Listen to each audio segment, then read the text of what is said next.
Hello guys, ഇത് കണ്ടിട്ട് എനിക്ക് പ്രാന്താന്ന് നിങ്ങൾ വിചാരിക്കരുത്. കുറേ നാൾക്ക് ശേഷം ഒരു വീഡിയോ എടുക്കാനുള്ള തത്രപ്പാടിലാണ് ഞാൻ. അതിൻ്റെ സ്റ്റാർട്ടിംഗ് ട്രബിളാണ് നിങ്ങൾ ഈ കണ്ടുകൊണ്ടിരിക്കുന്നത്. മനസ്സ് മാറാതിരിക്കാൻ കൈ കിട്ടിയൊരു ഡ്രസ്സും വലിച്ചു കയറ്റി എത്രയും പെട്ടെന്ന് വീട്ടിൽ നിന്ന് ഇറങ്ങാനുള്ള തത്രപ്പാടാണ്. ഈ ഡ്രസ്സിൻ്റെ ഈ ബാഗ് കണ്ടിട്ട് നിങ്ങൾക്ക് എന്തെങ്കിലും തോന്നിയോ? എന്നാൽ എനിക്ക് തോന്നി.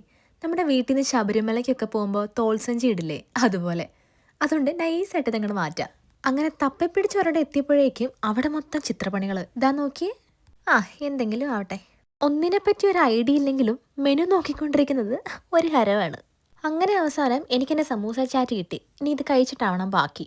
വലിയ ഗുമ്മൊന്നും ഇല്ലെങ്കിലും കഴിക്കാം, കുഴപ്പമൊന്നുമില്ല. ആക്ച്വലി ചായയുടെ പ്ലാൻ എൻ്റെ ലിസ്റ്റിലില്ലായിരുന്നു. പിന്നെ ആ പെങ്കുച്ച് വേണമെന്ന് ചോദിച്ചപ്പോൾ വേണ്ടെന്ന് പറയാനും പറ്റിയില്ല. ഇതാ പറയുന്നത്, നോ പറയേണ്ട ഇടത്ത് നോ പറയണം. അങ്ങനെ അവിടുത്തെ പരിപാടിയെല്ലാം കഴിഞ്ഞ് ഇനി പുറത്തേക്ക് ഇറങ്ങാം. രാവിലെ വീട്ടിൽ നിന്ന് ഇറങ്ങിയപ്പം അത്യാവശ്യം മഴയുണ്ടായിരുന്നു. ഇപ്പോഴാണെങ്കിൽ അത്യാവശ്യം വെയിലും. വെയിൽ പ്ലസ് തണുത്ത കാറ്റ്, അങ്ങനെ വേണം പറയാൻ. ഇനിയിപ്പം ഞാൻ എൻ്റെ അടുത്ത പരിപാടികൾ നോക്കട്ടെ. അപ്പം നമുക്ക് പിന്നെ കാണാം. ബായ്.